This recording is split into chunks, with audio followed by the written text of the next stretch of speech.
Mornings in downtown Nashville are always noisy, cars honking, passers-by rushing. But my apartment on the 12th floor of a luxury building is cozy and quiet. My name is Ruby Blackwell. I'm 74 years old, and I'm not going to die. At least not until I see my only son Theodore finally learn to live by his wits. I sit in my favorite chair by the panoramic window, sipping my morning tea from fine china. It's been my ritual for 5 years now, ever since I sold my business and moved downtown from our country home after Walter, my husband, died. The country house is 40 minutes from downtown, 240 square meters, 3 bedrooms, swimming pool, sauna, shady garden, and absolute tranquility. I can't live there anymore. Too many memories of living with Walter, too many empty rooms. Plus, it takes a constant presence to keep a house like that in order. And I love my compact but luxurious apartment in the center, walking distance to my favorite bookstore, the Opera House, and several fine restaurants. I glance at my phone. It's 8 in the morning. My son hasn't called yet. He's usually here by the first of the month asking for money. Money, always money. It's like Theodore will never grow up. He's 46 years old and he's still sitting on my neck. It's hard to believe that this big boy is the son of Walter Blackwell, the man who started with a small restaurant and built a chain of 20 establishments across the state of Tennessee. Walter was a born businessman, but he remained honest and decent. He always said that reputation was the one thing money couldn't buy. I sigh and set my cup aside. Thinking about Walter always makes me feel a mixture of sadness and warmth. We lived together for 48 years. He died of cancer 3 years ago. He burned out quickly in just 5 months, but until his last day, he was still himself, strong, determined, caring. After he died, I sold the restaurant business. Not because I couldn't handle it. I was always actively involved in management, knew all the managers, suppliers, chefs, but it wasn't the same without Walter. And then, at 71, you can afford to take some time off. The phone rings, and I see my son's name on the screen. There he is, right on schedule. Good morning, Mom. Theodore's voice sounds too cheerful. When he says that, it means he needs something. Good morning, Ted, I say. He hates it when I call him by his baby name. He thinks he's a respectable man who should be called by his full name, Theodore. But to me, he'll always be Ted, the stubborn little man who refused to eat broccoli when he was 5 and still hasn't learned to live within his means when he's 45. How are you today? Your heart's not bothering you? That's what it is. I started out with my health concerns. I had a little angina attack last month. Nothing serious, but Theodore's using it as an excuse to call me, which invariably ends with me asking for money. It's okay, Ted. I'm taking my meds, taking walks, watching my diet. What do you got? Hazel and I were thinking, maybe we could come over for dinner Friday night. I'll make your favorite lasagna. I almost choked on my tea. Theodore and cooking are incompatible. He can even ruin scrambled eggs. Since when do you make lasagna? Hazel taught me. He laughs awkwardly. So what about Friday? Hazel, my sister-in-law, 39, third marriage, comes from a family with 6 kids and money problems. She and Theodore met 5 years ago in a bar. Married 3 months later. Walter was already sick, but he had the strength to tell me, Ruby, that woman is after his money, or rather, yours. That was a good one. I'm busy Friday, I said dryly. I have a book club meeting. That's true, but even if I didn't, I'd still say no. Every visit from Theodore and Hazel ends the same way. First, awkward conversations about nothing, then hints about financial difficulties, then a direct request to borrow money. And the amount grows each time. Saturday, then? Theodore doesn't give up. Ted, what do you want? I don't like to beat around the bush. How much this time? The pause on the other end of the line tells me it's going to be a hefty sum. Mom, Why do you always think I need something? I just want to visit you. Because I know you, son. I raised you for 46 years, and in all that time, you've never once come by for nothing. Come on, spill it. He sighs. Okay, we're having a little trouble with the mortgage. The bank raised the rate, and now the monthly payment's up $500. How much do you need? $3,000 to cover the last month's debt. We'll pay it back, I promise. Hazel got a new job. She's gonna make more money. I'm covering my eyes. I've heard it all before. Hazel regularly finds a new job that will supposedly solve all their financial problems. One day, she was going to be a successful real estate agent. The next, she was going to be a wedding planner. The next, she was going to open an online boutique. None of these endeavors lasted more than 3 months. Ted, we've been over this. Last month I gave you $2,000 to fix your car. I know, Mom, but it's a real emergency right now. The bank is threatening to start foreclosure proceedings. It's always an emergency. Ever since he married Hazel, they've been in a crisis. Car breaks down, roof leaks, taxes due. What about your job? You said you were promised a promotion. There's been a delay. The boss said next quarter. I sigh. Theodore works as a manager for a company that sells computer equipment. It's not a bad job, but he's never shown much zeal or ambition. Unlike his father, who worked 16 hours a day to build his business, Theodore was always looking for the easy way out. Ted, I can't keep pulling you out of financial holes forever. You're 46 years old. It's time you learn to live within your means. Mom, please, he says, a pleading tone in his voice. We're really in a difficult situation. Hazel is very worried. Of course Hazel's worried. She needs my money for the new shoes and purses she brags about to her sisters. I've seen the pictures on social media. Every month a new expensive outfit, trips to restaurants, mani-pedis, and that's with their supposedly cramped circumstances. Okay, I finally give up. I'll wire the money today. But Ted, this is the last time. I'm sick of being your ATM. Thanks, Mom. His voice instantly becomes joyful. You're really helping us out. We'll pay you back, I promise. We both know that's a lie. Theodore's never paid me back a dime in all these years. Come to dinner on Saturday, though, he adds. Hazel and I haven't seen you in a long time. We'll see, I answer uncertainly and end the conversation.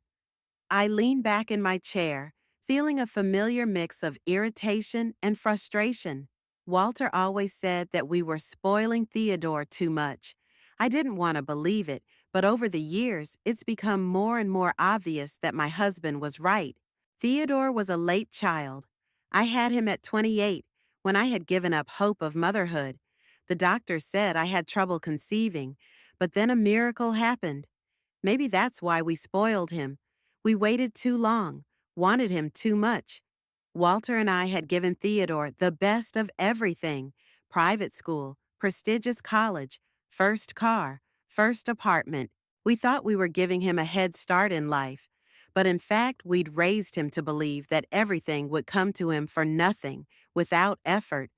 I get up and walk over to the secretary. I open the drawer, pull out my checkbook.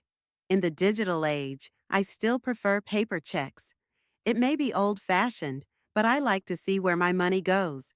I write a check for $3,000. Looking at the check, I remember how I met Hazel. Theodore brought her to a family dinner a month after their relationship began. She was sweet, smiling, attentive. She asked Walter about the business, me about the secrets of a long marriage. She seemed genuinely interested. Then I overheard her talking on the phone, apparently to one of her sisters. Yes, old people have money, an apartment in the center, a country house, a business. Theodore says he's going to inherit everything. I didn't make a scene. I didn't tell Walter or Theodore. I decided to observe. I saw how Hazel gradually forced my son to cut ties with his old friends, how she subtly manipulates him, insinuating that he doesn't provide enough for the family, isn't as successful as other husbands. How she constantly compares their lives to those of her sisters and their husbands, pushing Theodore to spend more than he can afford. I tried to have a heart-to-heart talk with my son, but all he would do was snap, "You just don't understand, Mom. Hazel loves me. She supports my ambitions." What ambition? Theodore never had any real ambition. He always wanted to get everything at once, without labor. I sigh and put my checkbook away. Then I pick up my phone and send a text to my son. "I'll wire the money today. Don't expect me on Saturday. I have other plans." I put the phone away and look out the window at morning Nashville. There are people rushing around downstairs, cars driving by. Life goes on. Sometimes I wonder if I made a mistake selling the restaurant business after Walter died.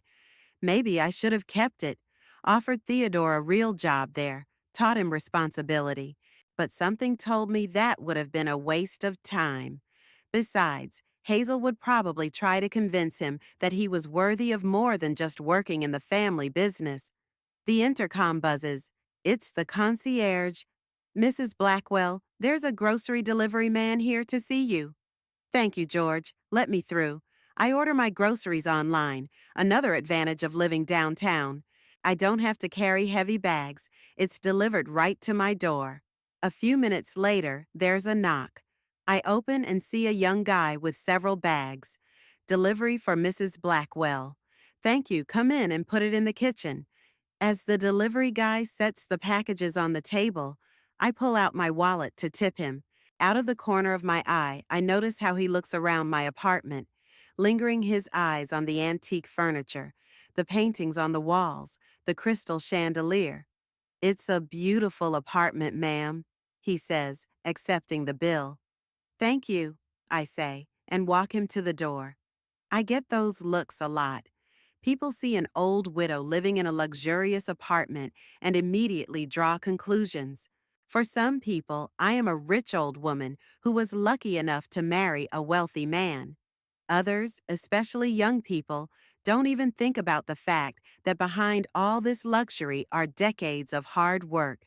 I worked just as hard as Walter. While he developed the restaurant business, I did the bookkeeping, hired the staff, controlled deliveries, and developed marketing strategies. We were a team. Everything we have, everything I have left, we earned together. I go back into the kitchen and start sorting through the groceries: fresh fruits and vegetables, organic meats, bread from a local bakery.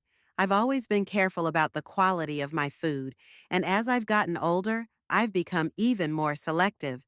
Walter often joked about my pickiness, but it was the reason our restaurants were known for their excellent food. The phone rings. This time it's Violet, my housekeeper, who comes once a month to clean the country house. "Good morning, Mrs. Blackwell," she says, her voice as cheerful as ever. "Morning, Violet. How are you?" "Fine, thank you. I was wondering when I should come to the country house this month. Violet's been working for me for 15 years. She started out as a maid in one of our restaurants, then worked in our home. She's reliable, efficient, and, importantly, not a talker. I think the first Friday of the month would be fine. That would be the day after tomorrow." "That'd be great. Anything special you need done?" "No, just the usual. Check for leaks, air the rooms, dust. Don't touch the pool, of course. It's mothballed until summer." "Of course, Mrs. Blackwell. I'll do the usual." We say goodbye, and I go back to my work. The day promises to be quiet. Reading a new detective novel, lunch with my friend Lorraine, and a classical music concert at the Philharmonic in the evening. This is my life now. Measured, comfortable, filled with small joys. I have learned to live without Walter, though sometimes in the evenings, sitting by the fireplace with a glass of wine, I still talk to him as if he could hear me. The only thing that clouds my life is my relationship with my son. Sometimes I wonder if I'm doing the right thing by continuing to support Theodore financially. Maybe it's long past time to cut that umbilical cord and make him grow up, but a mother's heart always finds an excuse. He's my only son. How can I refuse to help him? And yet each time I find it harder and harder to say yes to his requests. Each time I see more and more clearly how Hazel manipulates him, how she gradually alienates him from me, how she systematically siphons money from our family. I sit down at my desk and write a check. Perhaps it's time for me to reevaluate my relationship with my son. Perhaps it's time for the serious conversation I've been putting off for so long. Tuesday morning, I decided to have coffee on the balcony. The weather was beautiful. Clear skies, a light breeze, warm sunshine. From the 12th floor, I had a great view of downtown Nashville. I was breathing in the fresh air and enjoying a moment of peace when the phone rang. The number was unfamiliar. Ruby Blackwell speaking. I answered in my businesslike tone. "Good afternoon, Mrs. Blackwell," came a woman's voice in the receiver. "This is Nancy Willis, your neighbor at the country house. I'm not sure if you remember me." Of course I remembered Nancy. She and her husband Herbert bought the house across the street from us about 10 years ago. Nice retired couple, former teachers. We weren't close friends, but we maintained a good neighborly relationship. Of course I remember, Nancy. How are you? Fine, thank you. Herbert's doing much better since his knee surgery, but I'm calling about something else. Go ahead. It's about your house. I've been noticing some activity there lately. First, a few cars showed up. Pretty beat up, I'd say. Then people started coming and going. Quite a noisy bunch. I frowned. The house was supposed to be empty. No one except Violet once a month came there. Are you sure it's at my house and not one of the neighbors? Absolutely. Nancy's voice sounded firm. I clearly saw them come in through your front door. Herbert even took some pictures on his phone. We were worried they might be thieves or squatters. I was about to call the police, but then I noticed your son among them. I decided to contact you first. Theodore? Of course I did. Of course I did. When exactly did you see these men? I asked, trying to remain calm. In the last 2 weeks, regularly, especially on weekends. Last Saturday, there was a real party there, with music playing late into the night. Herbert and I were even thinking of calling the noise abatement service. I squeezed the bridge of my nose with my fingers, feeling the headache growing. Nancy, thank you so much for calling. I'll take care of the situation. You're welcome. Neighbors should look out for each other. Herbert and I thought you should know. If you need our help, just let us know. We said goodbye, and I put the phone away, trying to comprehend what I had heard. Theodore's taking some people to my country house. He's throwing parties there. Without my permission, without my knowledge. I walked around the apartment trying to calm down. It was so typical of him to take what didn't belong to him, to use my property as his own. I remembered how, as a teenager, he'd taken Walter's car, a luxury Cadillac, without asking, to impress a girl at school. He ended up smashing the bumper, hitting a pole in the parking lot. Walter didn't scold him for the accident at the time, but had a serious talk about trust and responsibility. I guess that lesson didn't sink in. Or the credit card we gave him before college for emergencies only.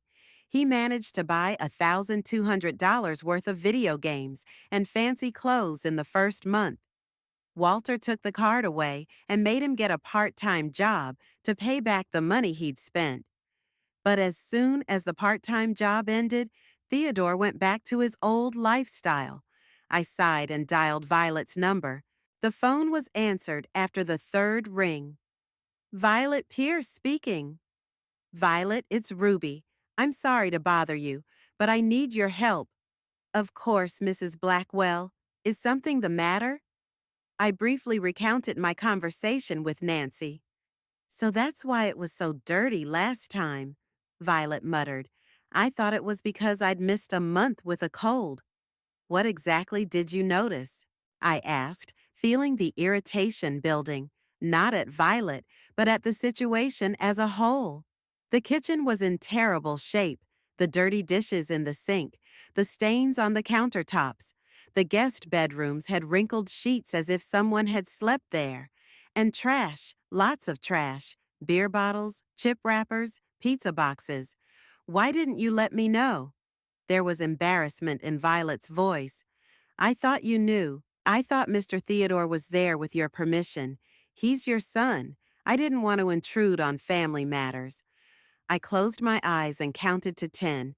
I shouldn't have taken it out on Violet. It's not your fault. I just didn't expect this from Theodore, I said quietly, then added, Violet, the day after tomorrow, when you go to clean up, be extra careful. Look all over the house. See if anything of value is missing. And take photographs if you notice anything unusual. Of course, Mrs. Blackwell. I'll check it out and call you right away. Thank you, Violet. I appreciate your help. I sank into my chair, trying to keep my hands from shaking. Anger and resentment fought with frustration. How many times had Theodore abused my trust? How many times had I forgiven him, hoping he would change? I remembered the story of his first wife, Clara. Nice girl, worked in the library. They met when Theodore was just out of college. She was from a simple family, well-mannered, modest. Walter and I approved of our son's choice. It seemed Clara would be a good influence on him, teach him responsibility. The marriage lasted 3 years.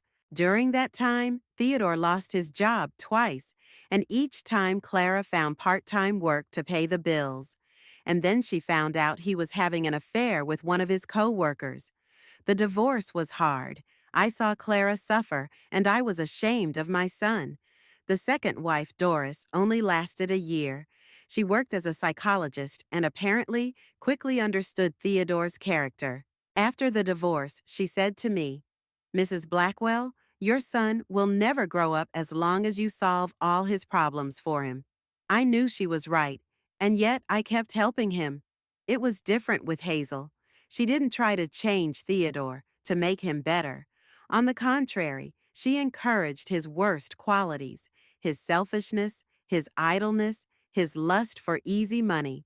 She was the same way. She wanted everything at once, without effort. I got up and went to the closet in the living room. On the top shelf, in a beautiful wooden box, were family photos. I pulled one out, the picture of Theodore on the day I graduated from college. He's standing between Walter and me, smiling for the camera, wearing a robe and a square academic cap. So young, so promising. What went wrong?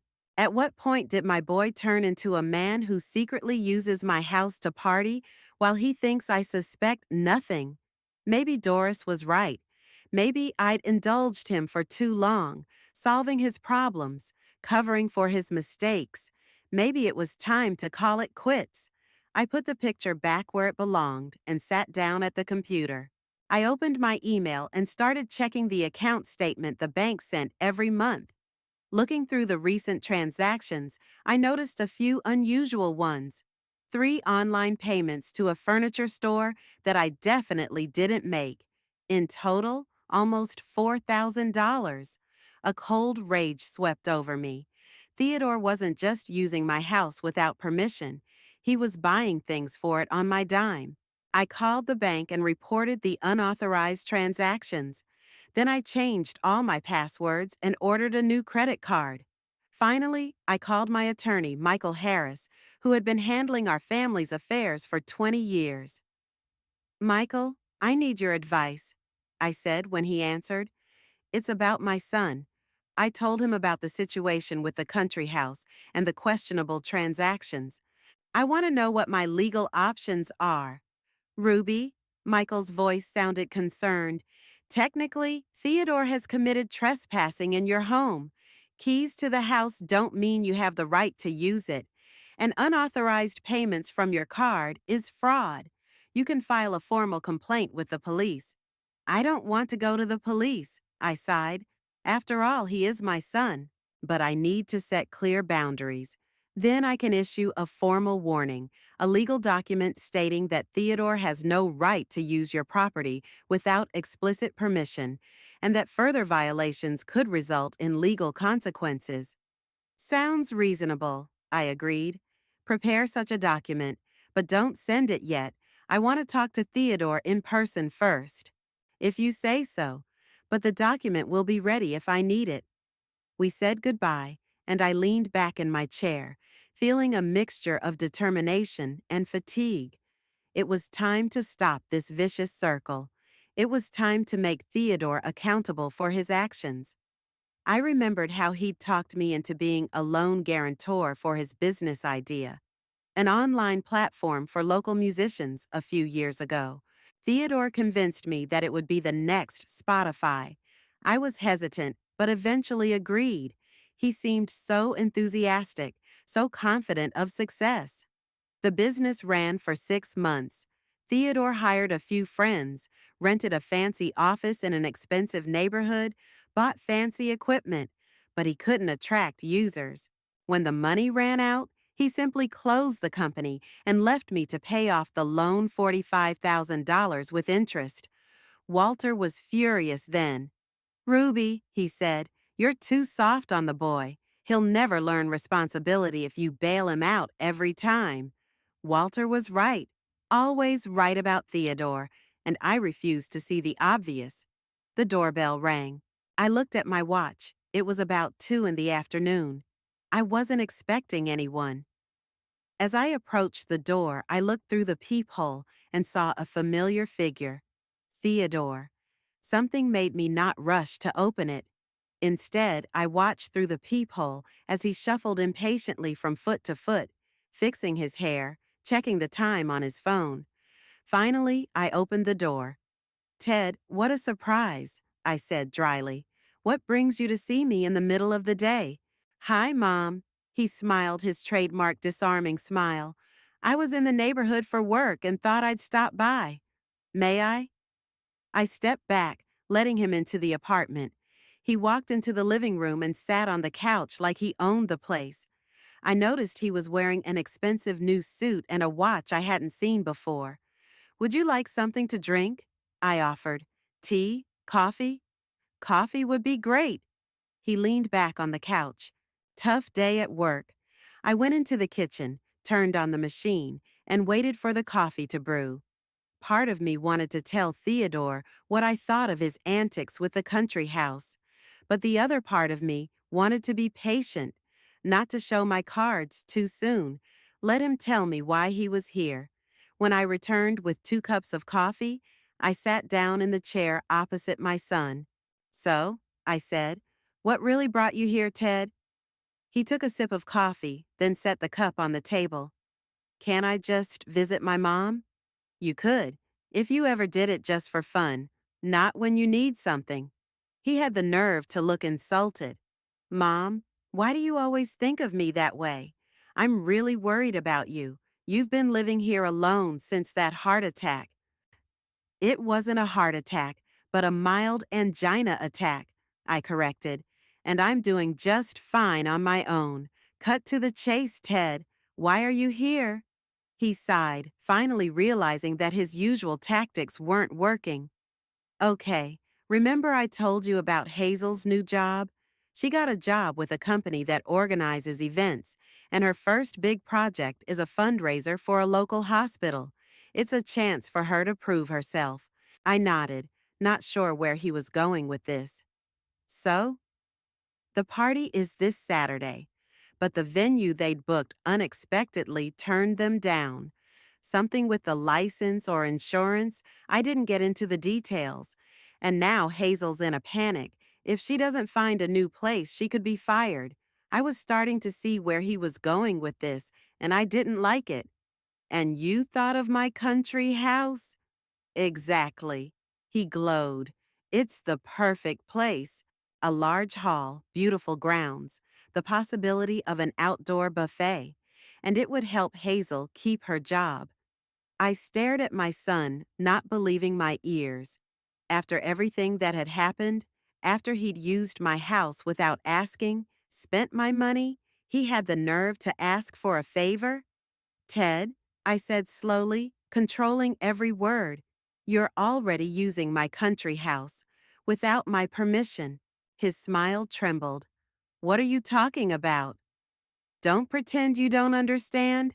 I got a call from my neighbor, Nancy Willis. She saw you and a lot of other people in my house. She heard music, noise, saw cars in the driveway. Oh, that, he waved his hand like it was some small thing.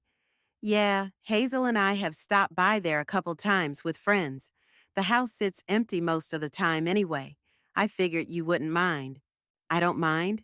My patience was beginning to wear thin. You used my house as your own without asking permission, without telling me. It's my property, Ted, not yours. Come on, Mom. He put on his charming smile again. Don't be so dramatic. We just spent a few weekends there. Didn't do any damage to the house. What about the furniture store shopping? $4,000 on my credit card. Is that no harm done too? Now his smile was completely gone. He looked like a kid caught stealing cookies. I was going to tell you about this. We bought a few things for the house. A new couch for the guest room, lights for the patio.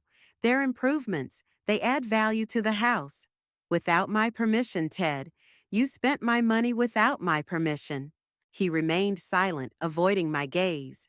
I've already reported the unauthorized transactions to the bank. I continued. They'll cancel the payments and refund the money, and you'll have to explain yourself to the furniture store. Mom, you can't do that. He finally looked at me, panic in his eyes. We already got the furniture. It's in the house. That's your problem, Ted, not mine. But the fundraiser? Don't even think about it. I cut him off. After the way you abused my trust, you expect me to let you have a formal event at my house? Mom, please. His tone changed to begging. This is really important to Hazel, for both of us. If she keeps this job, we can finally get back on our feet. No more asking you for money. How often have I heard promises like that? This is the last time, Mom. I won't ask you again. I swear. And every time, the story repeated itself. No, Ted, I will not let you use my house for your party. What's more, I want you to return the keys to the country house. Today. His face contorted with anger. You can't do this. I'm your son. This house will be mine someday anyway. Not necessarily, I said calmly. After everything that's happened, I'm seriously considering revising my will.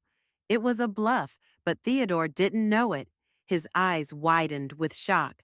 You won't do that. You can't disinherit your only son. I can if that son proves over and over again that he's not trustworthy. I held out my hand. Keys, Ted. He stared at my outstretched hand for a long moment, then reluctantly pulled a bunch of keys out of his pocket, unhooked two, and placed them in my palm. You're going to regret this, he said with menace in his voice. Hazel will lose his job. We could lose our house because of an unpaid mortgage, all because of your stubbornness. No, Ted. I shook my head. This is all because of your actions. You created this situation. You abused my trust. Now you're going to have to face the consequences. He stood up abruptly, glaring at me with a look of hurt and anger. That's fine. That's just great. Let's see how you do when you're all alone, when you need help and there's no one around. I'm already alone, Ted, I said quietly. And I'm doing just fine, unlike you. He left, slamming the door loudly. I sat in the chair, clutching the keys to the country house in my hand. For the first time in a long time, I felt not sadness, not disappointment, but anger. Pure, righteous anger and determination. It was clear that Theodore would not stop trying to use me and my possessions. I had to take action. But what? Banning him from the country house was only the first step. But what if he made duplicate keys? What if Hazel and her relatives still showed up on Saturday, expecting to hold their own fundraiser? I knew I had to act decisively. It was time to put an end to this story of manipulation and breach of trust. It was time to show Theodore and Hazel that Ruby Blackwell was no match for such tricks. But how exactly to do it, I hadn't decided yet. Friday morning, I was sitting in my kitchen reviewing financial reports when the phone rang. Violet's name popped up on the screen. I picked up the phone and heard the excited voice of my housekeeper. "Mrs. Blackwell, I've just been to your country house," she said quickly, clearly agitated. "It's a mess. You wouldn't believe what they've done to your house." "Calm down, Violet," I said, trying to keep my voice steady, even though my anger was boiling inside. "Tell me in detail what you saw." Violet took a deep breath and began. "Like you asked, I came in this morning for a routine cleaning. I noticed a few cars in the driveway as I was coming in. I thought maybe you were here, or Mr. Theodore with your permission. When I entered the house, I realized that there were clearly people living there. Not just one or two people, but many."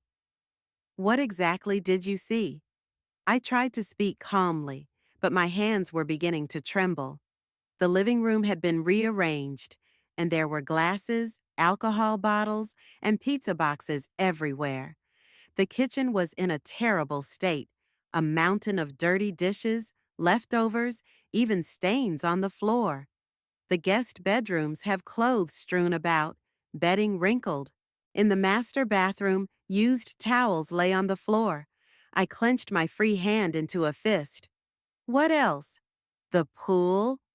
Violet's voice trembled. "It's unconditioned, though it's not in season yet. There are wrappers and plastic cups floating in the water. There's used towels lying around. The sauna is also a mess.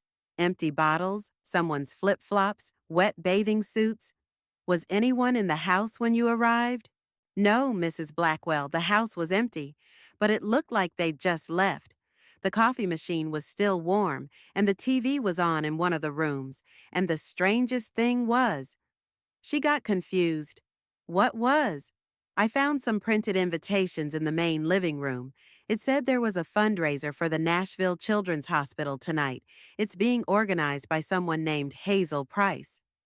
"My sister-in-law," I gritted my teeth. "And another thing, Mrs. Blackwell."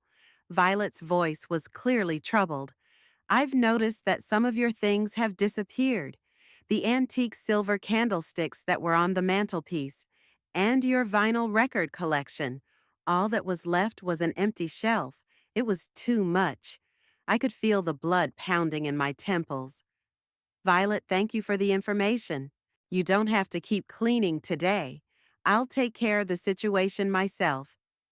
"Are you sure, Mrs. Blackwell? I could at least tidy up the kitchen and the bathrooms."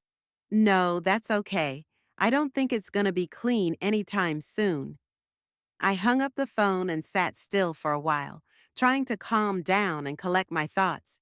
So not only were Theodore and Hazel using my house for parties and lodging, they were also planning a formal event, a fundraiser, and apparently they were claiming the house as their own.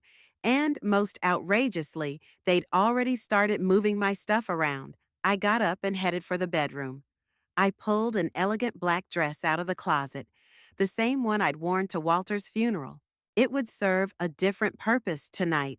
As I dressed and styled my hair, a plan of action slowly formed in my head.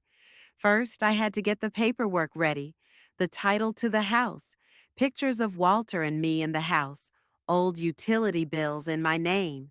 Anything that could prove that the house belonged to me and not Theodore. I then called my attorney and explained the situation. Michael was as outraged as I was. "This is out of line, Ruby. Are you going to call the police?" "No," I replied. "Not yet. I want to talk to them in person first, but I may need your help later." "I'll be in touch all evening. Call me anytime." The next call was to Nancy Willis, my neighbor. She confirmed that she had noticed activity at the house. Several cars had arrived, people carrying boxes, tables, chairs. Sounds like they were getting ready for a party. What time do you think the event will start? I asked. From what I heard, about 7 p.m., Nancy replied. Ruby, are you okay? Are you going to do something about it? Oh, yes, I said. I will. And Nancy, if you hear any noise or yelling, don't worry. It'll just be a family discussion. By 5 p.m., I was fully prepared. Black dress, the pearl necklace Walter had given me for my 30th wedding anniversary. My hair arranged in an elegant style. I looked like a respectable businessman's widow, not a resentful old woman being manipulated by her own son. I gathered all the necessary documents in a leather folder, took my car keys, and left the apartment. In the elevator, I met my neighbor, Mr. Jenkins, who gave me an admiring look. You look stunning, Mrs. Blackwell. A date? Not exactly, I smiled. More like a meeting with some unpleasant relatives. Then they'll be in trouble. He grinned, and I couldn't help but agree. The drive to the country house took about 40 minutes. I deliberately arrived before the time specified in the invitations. I wanted to catch Theodore and Hazel in the midst of their preparations before the guests arrived. But when I arrived at the house, I saw that the driveway and the nearby street were already filled with cars. Apparently, the event had started early, or many people had come to help set up. I parked a little farther down the street and sat in the car for a while, gathering my thoughts. Then I pulled out my phone and called Theodore. His phone was off or out of range. Typical. Getting out of the car, I didn't go straight to the front door. Instead, I walked around the back of the house, through the garden, and went to the large window in the living room that overlooked the entire hall. What I saw made me gasp with indignation. There were at least 20 people in my house. They were scurrying back and forth, rearranging furniture, hanging banners. Theodore and Hazel stood in the center of all this activity, giving out orders like masters of the manor. I looked more closely. Many of the people there looked like Hazel, the same dark hair, the same eye shape, the same facial features. They must be her relatives. There were other people, judging by the uniforms, waiters from the catering company. I noticed that there was new furniture in the living room. A huge corner sofa in a screaming red color, completely out of sync with the rest of the interior. There were some gaudy paintings hanging on the walls that hadn't been there before. On the mantelpiece, where my silver candlesticks used to be, there were now cheap glass figurines. In the far corner of the living room was a small bar, behind which a young bartender was fussing with bottles of alcohol. Among them, I noticed a bottle of collectible whiskey that Walter kept for special occasions, the last straw. I walked around the house and headed for the front door. The door was ajar, and voices and laughter came from inside. I entered quietly and stopped in the hallway, listening. I told the realtor I wouldn't pay that kind of money for a house in this neighborhood, Theodore said loudly. A week later, I found this place. Perfect location, great layout, pool, sauna, and it's half the market price. Lying little bastard. He never bought this house in his life. It was a gift to Walter from his parents, and my husband and I had put money and love into it for decades. I took a deep breath and walked into the living room. At first, no one noticed my appearance. Everyone was busy doing their own thing. I walked across the room and stopped right in front of Theodore and Hazel, who were talking animatedly with an elderly couple. "Hello, son," I said loud and clear. Theodore turned and froze with his mouth open. His face instantly paled. Hazel froze too, her eyes widening in horror. Mommy?" Theodore whispered. "What are you doing here?" "I live here," I answered calmly. "Or rather, this is my home. The question is, what are all these people doing here? And why is my son claiming my property as his own?" There was silence in the room. All conversations stopped. All eyes turned to us. "Mom, I can explain," Theodore began. "It's a charity event for the Children's Hospital. I wanted to tell you, but you thought it would be easier to confront me. I raised my voice. Or did you hope I'd never find out how you use my house for your parties, how you invite crowds of people here, let them use my stuff, drink my alcohol, swim in my pool? Ruby, please, Hazel intervened. It's a misunderstanding. We just wanted to help sick children. Is that wrong? Don't you dare talk about charity. I turned to her. It's all lies. Just like what you said about a new job, an important career event. I checked. There's no fundraiser for Nashville Children's Hospital tonight. It's just an excuse to throw a party at my house to impress the family. Hazel's face contorted with anger, but she remained silent. Theodore tried to take my hand. Mom, let's step back and talk quietly. I yanked my hand away. No, Theodore. No more talk. No more lies. No more manipulation. I turned to the guests. Ladies and gentlemen, allow me to introduce myself. My name is Ruby Blackwell. I own this house. Not my son, not my daughter-in-law, me, and I did not authorize any event to be held here. There were surprised gasps in the room. An older woman who looked very much like Hazel, probably her mother, stepped forward. Are you saying that Theodore and Hazel don't own this house? That's exactly what I'm saying. I nodded and pulled the documents out of my folder. Here's the certificate of title in my name. Here's the insurance policy. Here are the utility bills, all in Ruby Blackwell's name. I spread them out on the coffee table for all to see. Theodore never bought this house. He never paid a dime for it. This house belonged to my late husband's parents, then passed to us, and then to me after my husband died. Hazel looked like she was ready to fall through the ground. Her mother turned to her with an expression of utter bewilderment. Hazel, what is the meaning of all this? You said you and Theodore bought this house last year. They lied to you, I answered in Hazel's place. They lied to everyone. They used my house to make themselves look richer and more successful than they really were. Theodore stepped forward, his face red with anger. Mom, stop it. You're ruining everything. No, Ted. I shook my head. You're the one who's ruining everything. Your lies, your irresponsibility, your disrespect for me and for your father's memory. I turned to the guests. I apologize to everyone here. You were deceived, as was I. But this party is over. I ask everyone to leave my house within 15 minutes. Otherwise, I'll have to call the police and charge you with trespassing. There was complete silence in the room for a few seconds. Then one of the waiters coughed and began to gather his things. He was followed by the rest of the catering staff. Wait, Theodore shouted. You can't just leave. We paid you for the whole evening. I'm sorry, sir, replied the head waiter, but we don't engage in illegal activities. We'll refund the prepayment. Hazel burst into tears and ran out of the room. Her mother followed her, casting a disapproving glance at me. The other guests shifted uncomfortably from foot to foot, unsure of what to do. 15 minutes, I repeated firmly. Time was running out. People began to disperse. Some mumbled apologies as they passed me. Some expressed outrage, but no one dared to confront me openly. After all, the law was on my side. Soon, it was just me and Theodore in the living room. He stood with his head down, his shoulders slumped. He didn't look like a 46-year-old man at that moment, but like a delinquent teenager.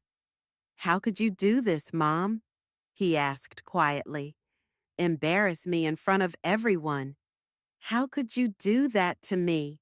I answered question for question, using my house without permission, lying about it belonging to you, steal my things. I didn't steal, Where are my silver candlesticks? I interrupted.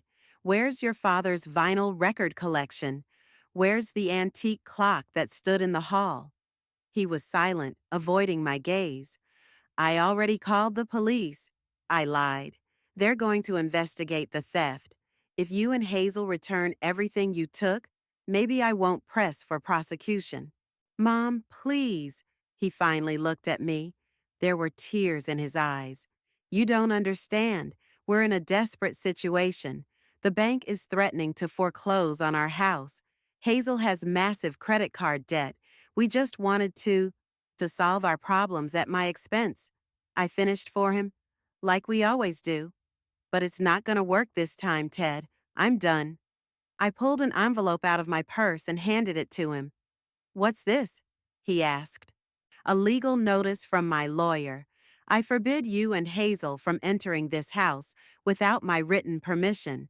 Violation of this prohibition will be considered trespassing with all the legal consequences that entails.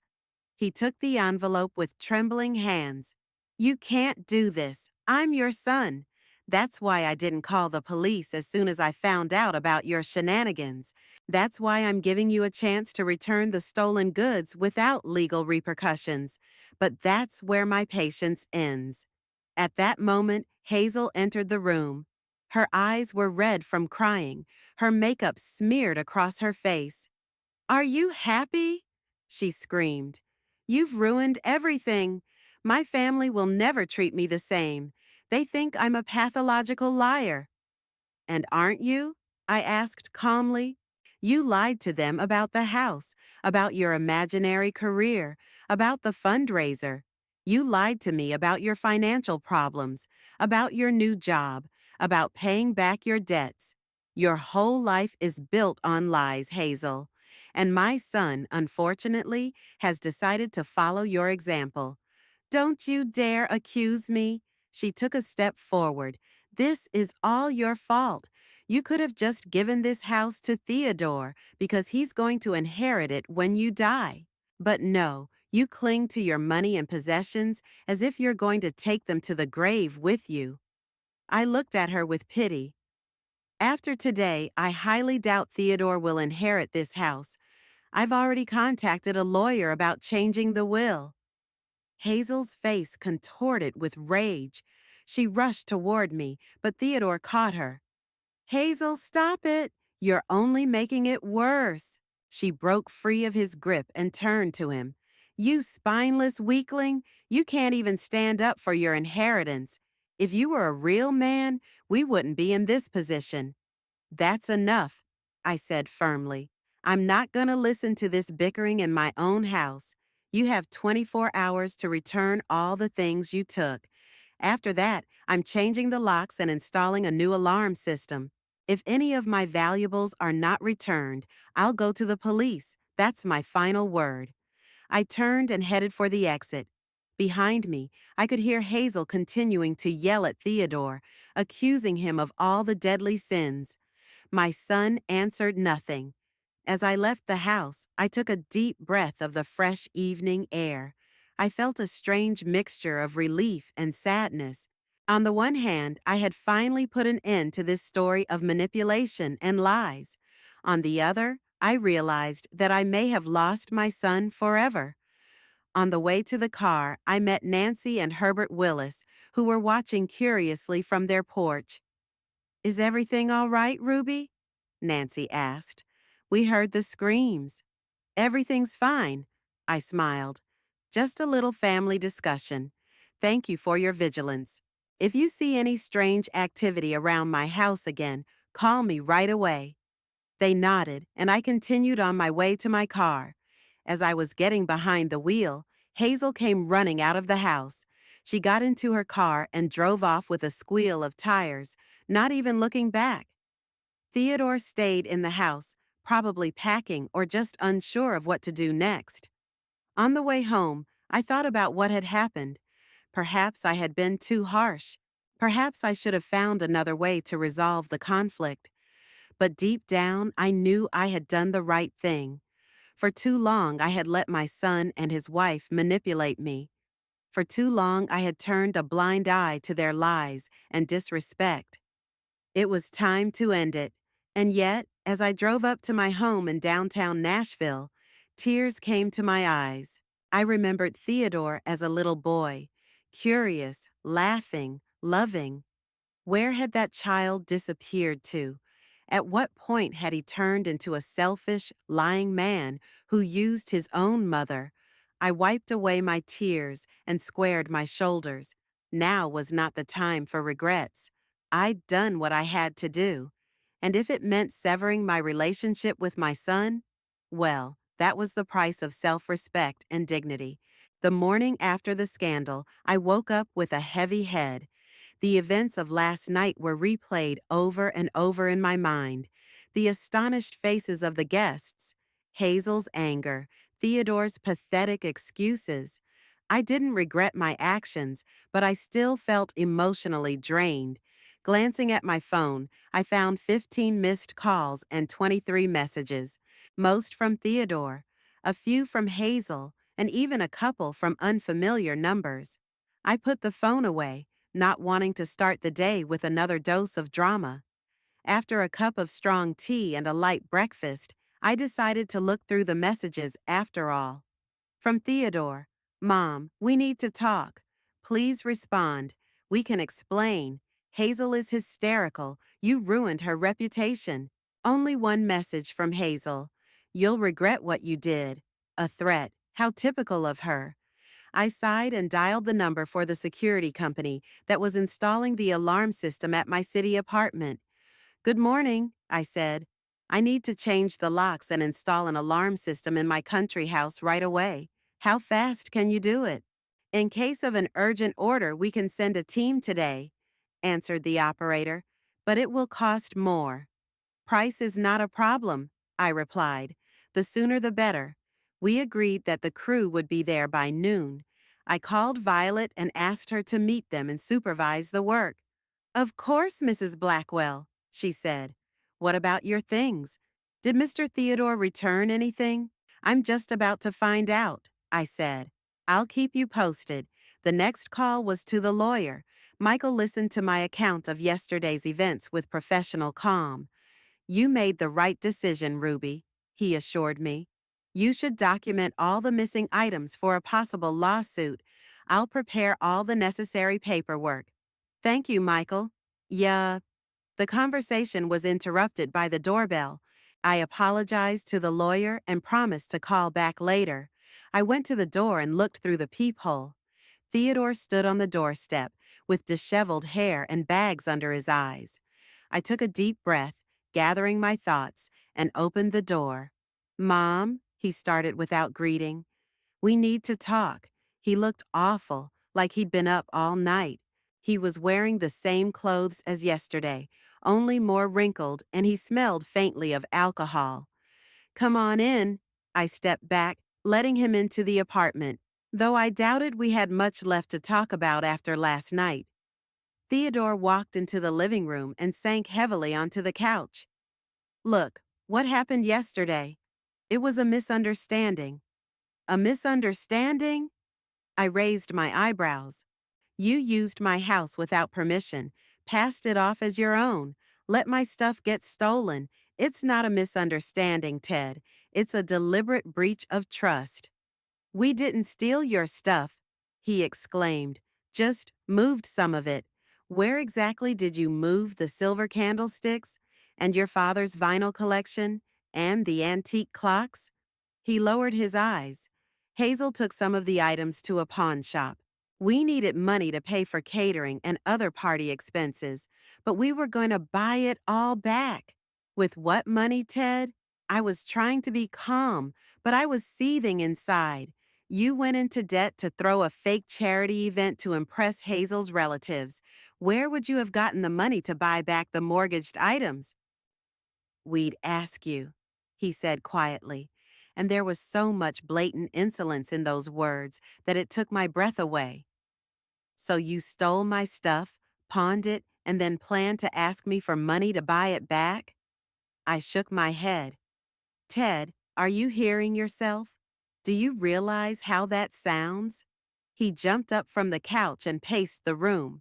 You don't understand. Hazel has always wanted to impress her family.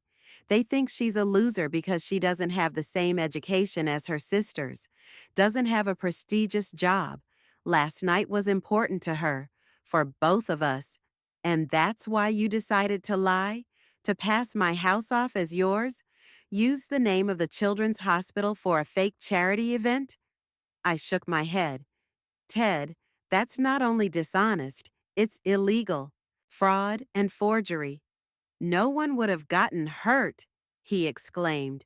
It was just a little lie to save face in front of her family. What about those people who came thinking they were helping sick children? Wouldn't they have been hurt by your deception? Theodore fell silent, unable to find an answer. I continued, I've already contacted Nashville Children's Hospital, told them about your scam. They were very grateful for the warning, because this isn't the first time this kind of fraud using their name has happened. They're considering legal action against you and Hazel. It was a lie, but I wanted Theodore to realize the seriousness of the situation. His face turned pale. You didn't do it. I did, and I changed the locks on the country house. I installed a new alarm system. You and Hazel no longer have access to my property. Mom, please. His voice trembled. We made a mistake, but that's no reason to destroy our family. We can fix this. How, Ted? How are you going to undo years of lies and manipulation? How are you going to regain the trust you've broken?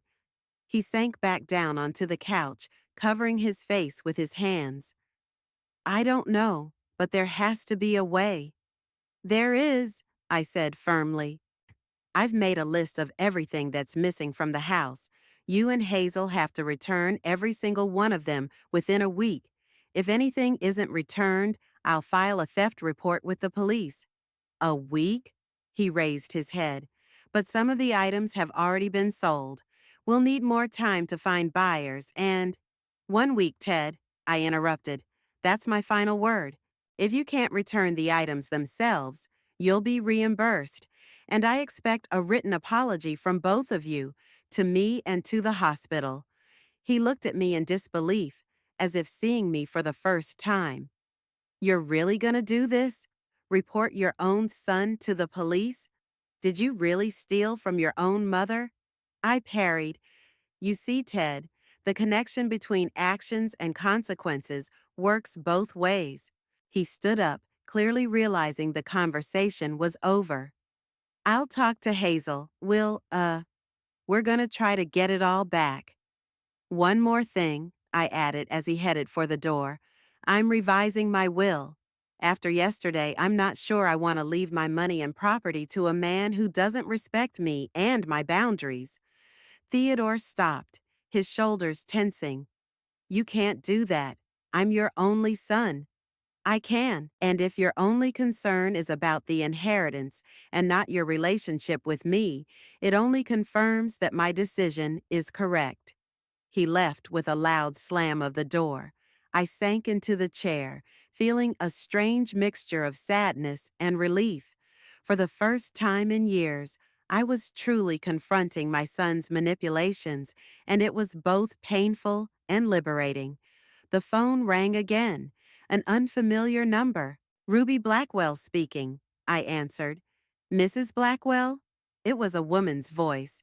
This is April Price, Hazel's sister. We met yesterday, before everything went wrong. I vaguely remembered a young woman who looked a lot like Hazel, but with softer features. Yes, I remember you. What can I do for you? I'm calling to apologize, she said with obvious embarrassment in her voice. For myself and for part of our family. We didn't know you owned the house. Hazel said that she and Theodore bought it last year because of his promotion at work. That's not true, I replied. The house has always belonged to me and my late husband. We realize that now, April sighed. I'm ashamed that we were unwitting participants in this deception, especially using the name of the children's hospital. It's completely unacceptable. Thank you for your apology, April. I appreciate your honesty. But, Mrs. Blackwell, she continued with some hesitation, I have to say that not everyone in our family shares my feelings. My mother and several other relatives think you have deliberately humiliated Hazel in front of everyone. They say you could have handled the matter privately. Perhaps, I admitted, but Hazel and Theodore gave me no choice. They used my house without permission, stole my things, lied to all of you. If anyone has caused a public humiliation, it's them, their own deception. After a pause, April said, I understand. Really explains a lot of things. Hazel has always been prone to exaggeration. Even in high school, she made up stories about meeting celebrities, about traveling that never happened. But I never thought she'd go this far. We talked for a few more minutes. April told me that Hazel had spent all night calling relatives and trying to convince them that I was an abusive, controlling mother-in-law who had deliberately sabotaged her charity event out of jealousy. Some believed, others doubted, especially after Nancy Willis, my neighbor, contacted one of Hazel's relatives and told her version of events. After talking to April, I felt a little better. At least not everyone in Hazel's family was willing to blindly believe her lies. That was a small consolation. Around noon, Violet called to let me know that the security experts had arrived and were changing the locks. Mrs. Blackwell, she said with excitement in her voice, this place is such a mess. They didn't even bother to clean up after last night's party. Empty bottles, leftover food, someone's clothes everywhere. Can you call a cleaning service? I asked. I'll cover the extra cost. Of course you will, but there's one more thing. I checked the house and made a list of the missing items as you asked. I'm afraid it's rather long. In addition to the silver candlesticks, the vinyl collection, and the antique clocks I already knew, there were several other valuable items missing. The china set Walter and I had brought back from our 20th anniversary trip to Europe. A collection of rare books that Walter had collected all his life. The silver flatware I'd inherited from my grandmother. I listened with a growing sense of bitterness. How many memories were associated with these things? It wasn't about their material value, but their sentimental significance. How could Theodore give away family heirlooms so easily? And also, Mrs. Blackwell, Violet continued, there are some foreign things here. That red sofa you mentioned. Some bright lamps, not at all your style. And strange paintings on the walls, something abstract, with garish colors. That must be what they bought with my credit card. I sighed. Don't touch anything yet. Let it be proof of their vigilante behavior. After talking to Violet, I decided to take a more decisive action. I called the police and filed a theft report. Then I contacted my lawyer and instructed him to start the probate process. Finally, I called my bank and closed the joint account I'd once opened for Theodore in case of emergencies.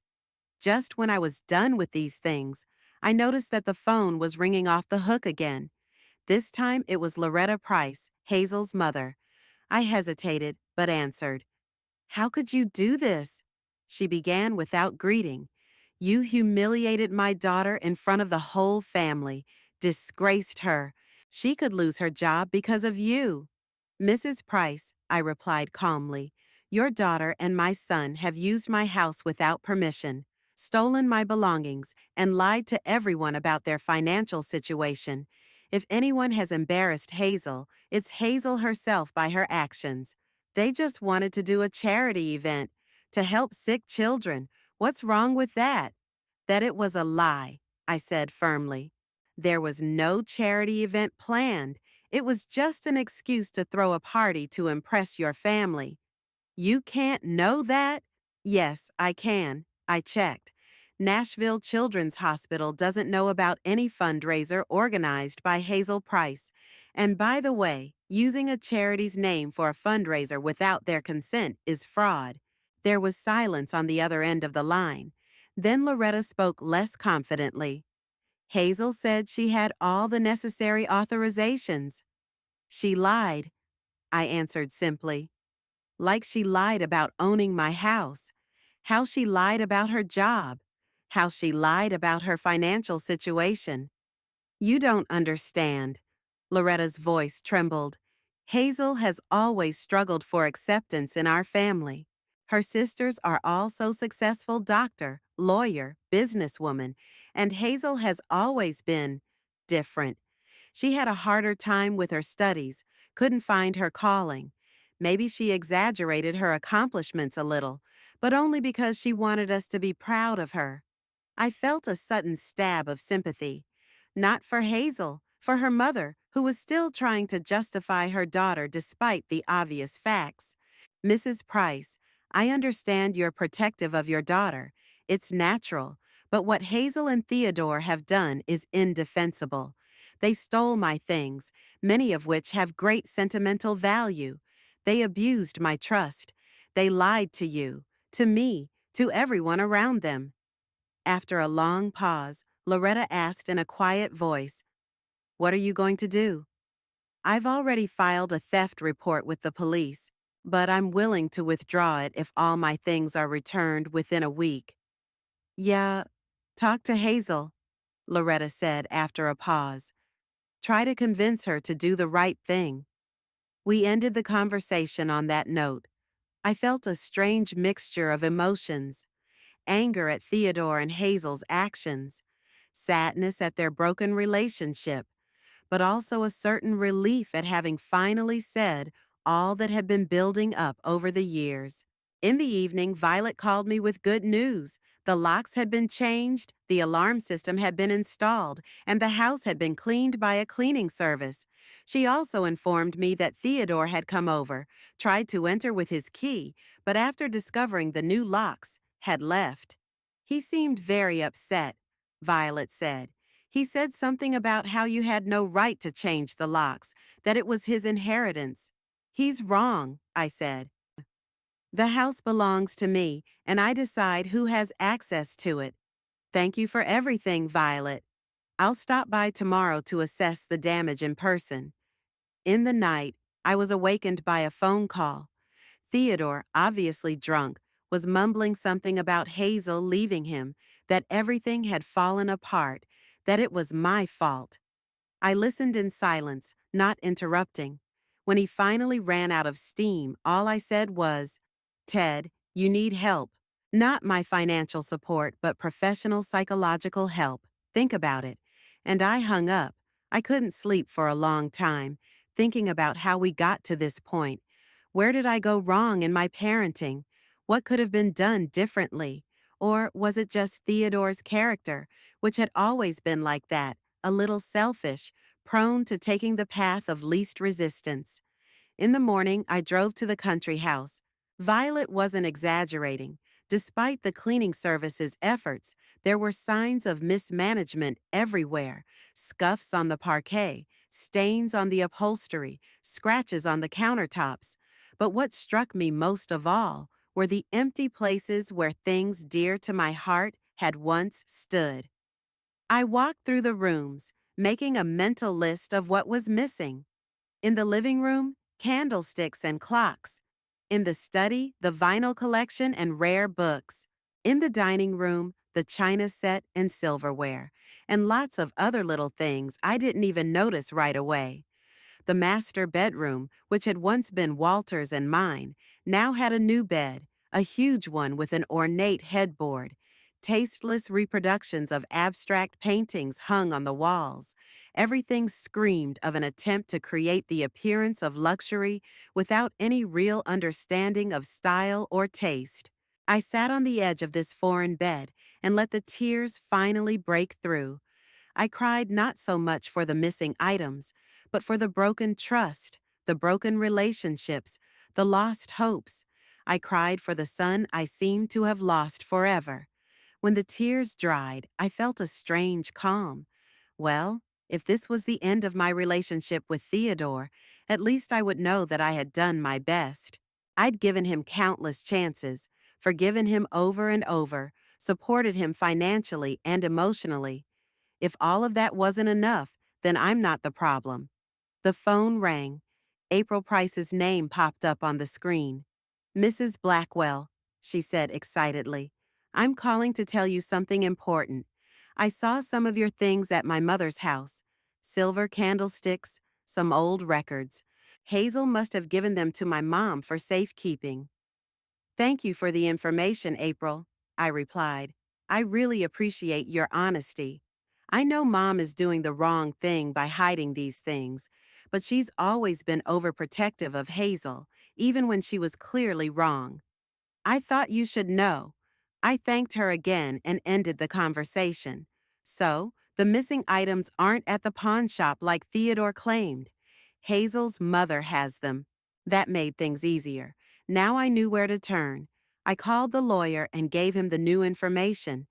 Michael suggested sending a formal letter to Loretta Price, demanding the return of the misappropriated property, threatening a lawsuit if she refused. That should work, he said. Most people don't want to get involved with litigation. I agreed to his plan. Then I called security and ordered the installation of surveillance cameras around the perimeter of the country house. After everything that had happened, I didn't trust either Theodore or Hazel, and I wanted to make sure they wouldn't try to break into the house again. That evening, when I returned to my apartment downtown, I found a message from Theodore on my answering machine. He sounded more sober than he had the night before, but still just as upset. Mom, I know you're angry, and you have a right to be, but please don't destroy our family over one mistake. Hazel has gone to her mother's house. She says she won't come back until I resolve the inheritance issue. I don't know what to do. Call me, please. I shook my head. Even now, he didn't understand the nature of the problem. This wasn't one mistake. It was a pattern of behavior that had been repeated for years. And his main concern was still about the inheritance, not his ruined relationship with me. I didn't call back. Instead, I wrote a short message. Get my stuff back. We'll talk after this. The week after the scandal passed in tense anticipation, I called Violet every day to make sure the country house was okay. The new alarm system was working properly, and the security cameras only caught the occasional squirrel or bird in the backyard. Theodore had come twice, stood at the gate, looked at the house, but didn't try to get inside. Probably already knew about the cameras. The lawyer sent a letter to Loretta Price demanding my stuff back. Surprisingly, the response was immediate. 2 days after receiving the letter, Loretta herself brought boxes of silver candlesticks, vinyl records, and some other things to my country house. Violet accepted them and called me at once. Most of the things are back, Mrs. Blackwell, she said, but not all of it. The watch was still missing, and Mr. Walter's collection of rare books. I asked her to make an accurate list of returned and missing items. It was longer than I expected. There were a few cups and saucers missing. The silverware was missing a few spoons and forks. The vinyl collection was returned, but a closer look revealed that the most valuable records were not there. I called my lawyer and explained the situation. They're playing games, Michael said. They're returning part of it, hoping you won't notice the rest is missing. We have to get tough. What do you suggest? We file a formal theft report with the police. You have a full list of missing items, proof that Theodore and Hazel have been using your house illegally. The police can search their apartment and Loretta Price's house. I hesitated. Despite everything that had happened, the thought that my son might face criminal prosecution was painful. But I also realized that Theodore would never change without serious consequences. Give me a few more days, I asked. I'll try to resolve this directly with Theodore. Michael agreed, but warned that time was working against us. The longer we waited, the greater the chance that the remaining items would be sold or hidden. In the evening, I sent Theodore a text message. Some of the items have been returned. I'll wait 3 days for the rest, or I'll go to the police and file an official report. The reply came a few minutes later. We need to talk. I'll be there tomorrow morning. The next day, Theodore showed up at my apartment at 10 o'clock sharp. He looked better than he had the last time we met. Clean-shaven, his shirt ironed, his hair neatly styled. But his eyes betrayed his tension. Thanks for meeting me, he said, entering the apartment. I didn't agree, I corrected him. You decided to come, but I'm willing to listen to you if it means getting my stuff back. We went into the living room. I offered him coffee, which he accepted gratefully. While I prepared the drink, Theodore was nervously looking at the pictures on the mantelpiece, family snapshots from happier times. I've been thinking about a lot of things these days, he began when I returned with the coffee. What happened at the country house was a terrible mistake. I should never have let Hazel use your house without permission. Don't take it out on Hazel, I replied sharply. You're just as much to blame, and it's not just the house, it's the years of lies and manipulation. He lowered his head. I know I've disappointed you, but I want to make it right. Start by getting my stuff back, I said. Where's the watch? Where are your father's books? Theodore squirmed in his chair. That's more difficult. You see, Hazel sold them before we even had the party. She said she needed money for catering and decorations. Sold them to who? My voice turned icy. Some collector? I don't know the details. She handled everything herself. How much did you get for them? He said an amount that was several times less than the real value of the collection. I shook my head, feeling the anger building inside. Do you realize what you've done? These books were your father's lifelong collection.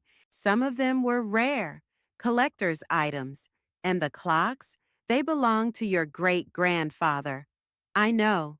He looked guilty, but I couldn't tell if it was genuine remorse or another mask. I swear I didn't know Hazel was planning to sell them. By the time I found out, it was too late. And you didn't think to tell me? You didn't try to buy them back? Yeah, I was afraid of your reaction, he admitted. And I didn't have the money to buy them back. Where did the money from the sale go? He fidgeted again. We spent it on the party, other expenses.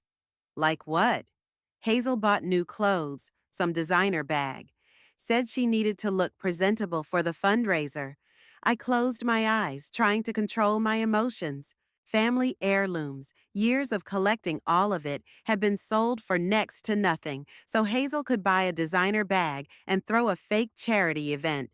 Ted, I said, opening my eyes, I'm making the decision to sell the country house. He stared at me in shock. What? No, you can't. I can and I will. After everything that's happened, I can't see any other way. There are too many memories of your father in that house. I can no longer be there knowing that you and Hazel have desecrated it with your lies and manipulation. Mom, please. His voice trembled. That house, it's part of our family history. You can't just sell it. I can, I repeated firmly. And I've already contacted a real estate agent.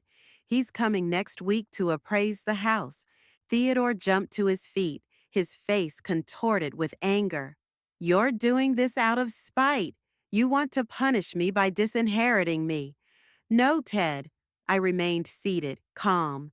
I'm doing this because I can't trust you anymore. You've shown that you have no respect for me, your father's memory, or the family values we've tried to instill in you. It was all Hazel, he exclaimed. She's a bad influence on me. If it hadn't been for her, I would never have. Stop it, I interrupted. Stop blaming it on others. You're a grown man, Theodore. You're responsible for your own actions. He started pacing around the room, running his hands through his hair. You can't do this. This house was supposed to pass to me after you died. It's not fair. Was it fair to use my house without permission? Was it fair to steal my stuff? Was it fair to lie to me for years, to manipulate me, to siphon off my money? He stopped and turned to me. His eyes narrowed. If you sell the house, I'll challenge that decision. I'll say you're not in your right mind. You've had heart problems, right? I could argue that you're on powerful medication that's affecting your mind. I felt the blood rush from my face. My own son was threatening me, willing to lie about my mental state to gain control of the property. Are you willing to go that far? I asked quietly. Ready to declare your own mother incapacitated for money? I just want justice, he replied, but all I saw in his eyes was greed. This house should rightfully belong to me. I stood up, feeling suddenly determined. Get out of my house, Theodore. Now. I do not wish to continue this conversation. Mom, wait, that's not what I meant. Out, I repeated, pointing to the door. If you don't leave voluntarily, I'll call building security. He stared at me for a few seconds, then grinned. You're going to regret this, he said, heading for the exit.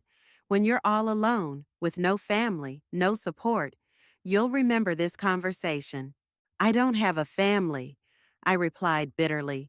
Only a son who sees me as an ATM machine and a source of inheritance. He walked out, slamming the door loudly. I sank into the chair, feeling my hands shaking. I'd never seen Theodore so alien.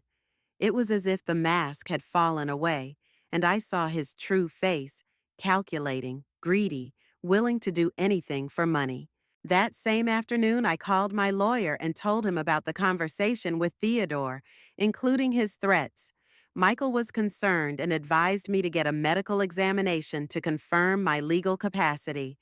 We also discussed the next steps in selling the country house and changing my will. Before I could hang up the phone, my longtime friend Lorraine called. Ruby, darling, you won't believe it. Hazel was telling everyone at the club today that you were suffering from dementia and trying to disinherit Theodore because of paranoia. Of course, no one believed her. Everyone knows how clear-headed you are. So, here we go. I thanked Lorraine for calling and gave her a brief version of what had happened. She was outraged and promised to tell the truth to anyone who was interested. The next day, I received a call from another acquaintance, Doris Clark, with a similar story. Then another. By the end of the week, it was clear that Hazel was methodically going around all our mutual acquaintances, spreading rumors about my allegedly bad mental state. It was to be expected. She was preparing the ground for Theodore's attack on my decision to sell the house. But they underestimated me. I wasn't going down without a fight. I underwent a full medical examination, including a psychiatric evaluation, obtaining documentation proving my full capacity, then contacted a real estate agent and expedited the appraisal and sale of the country house. Finally, met with an attorney and began the process of changing my will. Theodore tried to contact me several times, but I did not return his calls. Instead, I wrote him a short message. All contact through the attorney. Return the rest of your belongings by the end of the week or the matter will go to the police.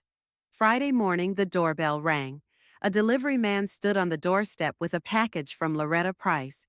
Inside, I found an antique clock, a little scratched, but intact. It was accompanied by a note. Mrs. Blackwell, I sincerely apologize for my daughter's actions. I was told that this watch was a gift from Theodore. I now know the truth and am returning it to its rightful owner. Sincerely, Loretta Price. It was a small but important step. At least Hazel's mother appeared to be more decent than her daughter. In the evening, the lawyer called with the news. Ruby, we've got a potential buyer for the country house. He's offering a good price, ready to close the deal quickly.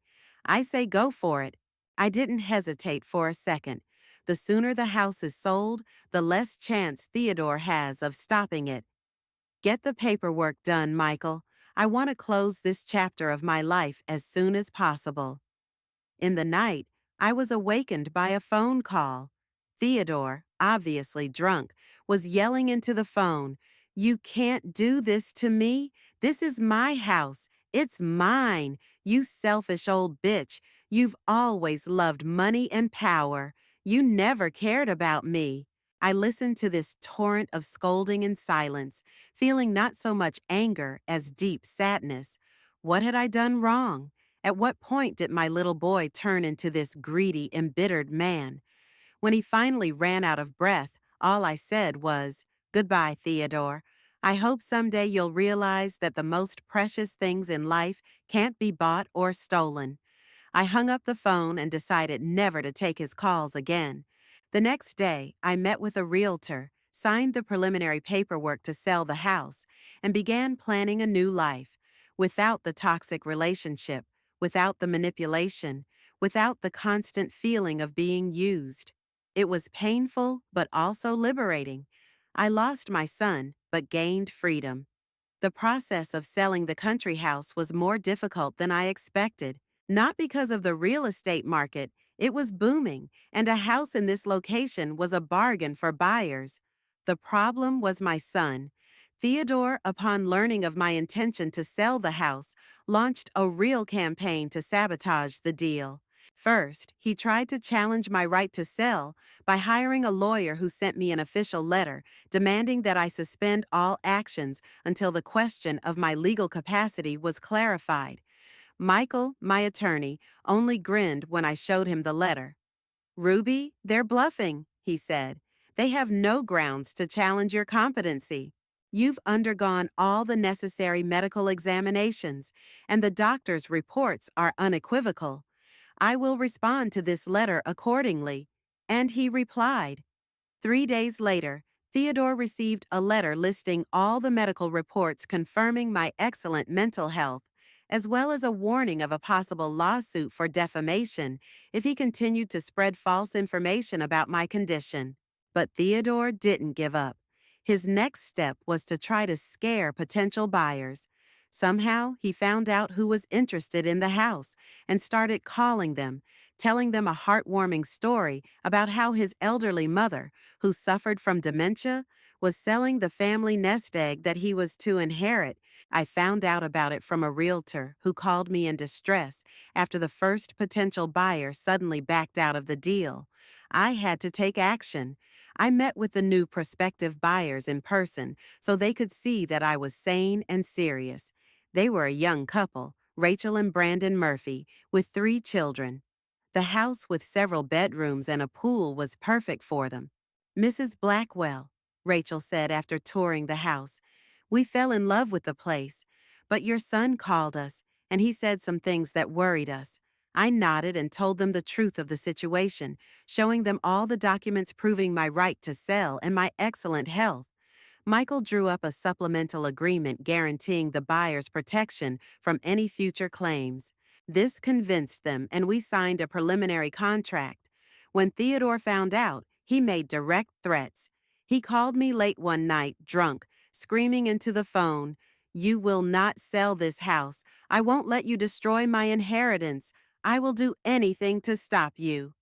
"What exactly will you do, Theodore?" I asked calmly. "Threaten your mother? Hazel left me for this." He changed tactics. "She says I'm a loser for not being able to assert my rights to the house. I'm all alone, and it's your fault. I didn't fall for that attempt at pity." "It's your own fault for being alone. Your actions, your choices have brought you to this point." I hung up and blocked his number. The next day, I got a letter from his lawyer threatening to release supposedly compromising information about our business. Pure lies. Walter had always been sensitive to the law. Michael prepared a firm response, and no further threats were made. The sale of the house closed 2.5 weeks later. The Murphys had paid the full amount agreed upon, and I was officially no longer the owner of the house where I had lived most of my life. Theodore was furious when he heard the deal had closed. He called me from a new number and yelled so loudly that I pulled the phone away from my ear. "You sold the house, behind my back. How could you? It was supposed to be mine. Ted, the house was my property, and I had every right to use it. You proved you didn't deserve it. It's over. Accept it. I won't forgive you, ever. You're not my mother anymore. You stopped being my son when you decided to steal my things and lie to everyone about my house," I replied. "I wish you well, Theodore, but our paths diverge here." I blocked that number too, and no more calls from unknown numbers. With the money from the sale, I decided to start a new life. Michael helped me find a nice apartment in another Nashville neighborhood, a quiet one with a large park nearby. I hadn't told Theodore my new address, and I asked all my friends not to share it with him. Most understood and supported me, though some thought I was too hard on my son. Lorraine once delicately remarked, "Ruby dear, I understand your resentment, but Theodore is still your only son. Maybe you should give him another chance." Lorraine, I've given Theodore chances his whole life. Time after time, he's proven time and time again that he's only interested in my money. I'm tired of this toxic relationship. At my age, you need to surround yourself with people who bring you joy, not bitterness. Meanwhile, Theodore never gave up trying to find me. He called all our mutual friends, came to my old apartment, even hired a private investigator. But I was careful not to leave any traces. Surprisingly, Hazel helped me recover some of my stolen items. She came over one day with a sincere apology and a list of where each item was. Walter's books I was able to buy back from a bookseller who, after hearing the story, even lowered the price. In my new apartment, I created a cozy corner with the returned relics, Walter's books on a special shelf, an antique clock on the mantel, silver candlesticks on the table. 3 months passed. I was getting used to my new life, getting to know my neighbors, finding new routes to walk. Michael helped me make a new will that gave most of my estate to charitable foundations. One evening, the doorbell rang. On the doorstep stood a young woman I'd never seen before. "Mrs. Blackwell, my name is Amanda Thompson. I'm Theodore's daughter from his first marriage to Clara.